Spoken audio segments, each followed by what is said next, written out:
Allenamento completato, la seconda delle due prove gentleman del pomeriggio, stavolta il doppio chilometro e gli anziani anziché i giovani sul miglio. Macchina che va per lanciare i concorrenti, c'è lotta in prima fila dalla quale si ritrae la Zero Trio.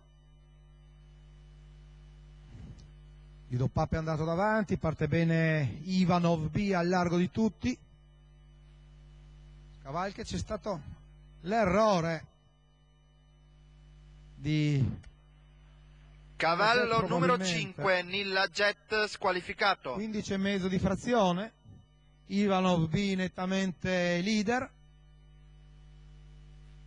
rimane di fuori Lido Papp, rimontato all'interno da Neluccio Koff, poi in posizione esterna anche la Zero Trio che ha anticipato Mazinga Fez, all'interno c'è Oasis e poi via via Horace Mast e GC Light, tratto di percorso abbastanza lento anche se non fa del tutto crollare l'andatura Ivanov B una volta assunto il comando, però adesso il ritmo è decisamente sceso. 16-8. Attenzione, ripetiamo, cavallo numero 5, Nilla Jet, squalificato. Non cambiano le posizioni davanti, anche se appunto probabilmente Zagni non ha sentito la squalifica e si è riportato in centrogruppo. 15,8 di frazione, anzi in penultima posizione, ma comunque non dovrebbe stare lì. Errore intanto nel gruppo di Horace Mast. Cavallo numero 7, Horace Mast, squalificato. Inizia l'ultimo chilometro con Ivanov B leader, 16,2 per la curva, sempre Neluccio Koff in pariglia con Lido Papp a seguire, poi ancora Oasis. Ripetiamo, cavallo numero 5, Nilla Jet, squalificato. Frazione in 15,7, lo ripetiamo anche noi, Nilla Jet è squalificata. C'è stato lo scatto di GC Light che ha dovuto scavalcare proprio l'allieva improvvisata da Alberto Zagni.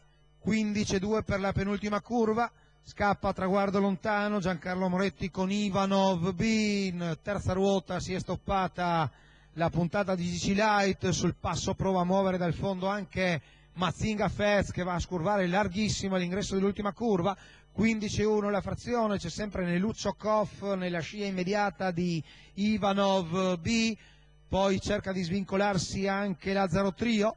Siamo alla fine della curva conclusiva, Ivanov in vantaggio, 15,4 di frazione, Giancarlo Moretti che prova a portarla a casa, lo scatto di Neluccio Koff negli ultimi 150 metri, Ivanov è ancora in vantaggio, Ivanov B apparigliato sul traguardo da Neluccio Koff, poi il terzo di Lazzaro Trio 1, 19,1 il tempo del vincitore chilometro, dovrebbe essere riuscito a vincere la prova correndo al comando, Giancarlo Moretti con il suo Ivanov B, il training di Andrea Sarzetto, numericamente 6-2-4, il probabile ed ufficioso ordine arrivo, ma come sempre appunto tutto questo deve trovare conferma.